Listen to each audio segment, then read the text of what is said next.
কিভাবে আমাদের সন্তানদের উপর গুলি চলেছে।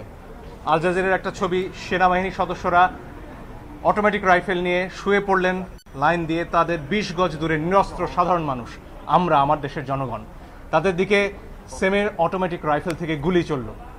এর দৃশ্য দেখার পরে আসলে বাসায় বসে থাকার কারো কোনো সুযোগ নেই।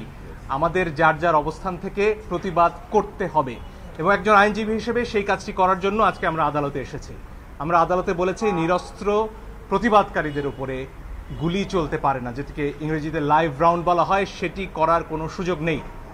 আরও অনেক ভিডিও আপনারা দেখেছেন, একটি কিশোর 4 তলা একটা নির্মাণাধীন ভবন থেকে সে ঝুলে রয়েছে, তার কিচ্ছু করার উপায় নেই, ওই অবস্থায় তার উপর গুলি চলেছে অনেকবার। আপনারা দেখেছেন রিয়া গোপ তার বাবার কোলে গুলিবিদ্ধ হয়েছে।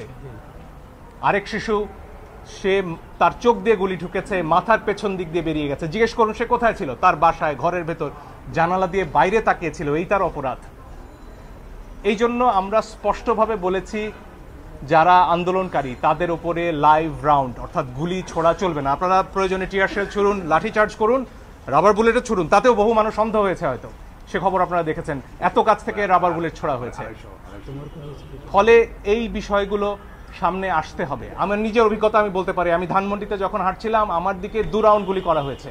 তাদের পোশাক পরনে ছিল না, আমি জানি না তারা কারা পিস্তল থেকে গুলি হয়েছে, কারণ আমার হাতে ক্যামেরা ছিল, কোনো প্রমাণ তারা রাখবেন না। কিন্তু প্রমাণ ধ্বংস হয় না আজকের দুনিয়ায়, প্রমাণ পৌঁছে যায়। আরেকটি দাবি আমরা করেছি পরিষ্কারভাবে, ছাত্ররা সারা বাংলাদেশ থেকে আজকে বলেছেন যে 6 জনকে ডিবি অফিসে রাখা হয়েছে, তারা সেখানে বন্দী। তারা স্পষ্টতই ছাত্ররা বলেছেন কালকে ডিবি অফিস থেকে বা যেখান থেকেই হোক যে ভিডিও প্রকাশ করা হচ্ছে, সেই ভিডিওতে যে কথা বলা হয়েছে সেটি অস্ত্রের মুখে হয়েছে, ছাত্ররা সেটি বলেছেন। এবং এই ধরনের আন্দোলন প্রত্যাহারের দাবি ছাত্ররা মানেন না, তারা সেটি বলেছেন।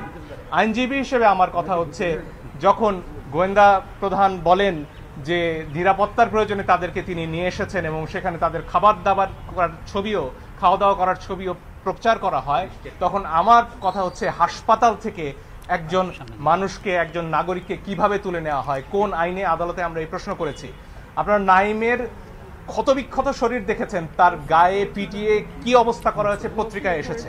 আমি জানি অনেক ইলেকট্রনিক গণমাধ্যম দেখাতে পারেননি, কিন্তু পত্রিকায় এসে ছবি আমরা দেখেছি। সেই নাহিদ কে যখন নিয়ে যাওয়া হয় তখন এটা বিশ্বাস করার কোনো কারণ নেই যে তাকে সেখানে আপ্যায়ন করার জন্য নেওয়া হয়েছে।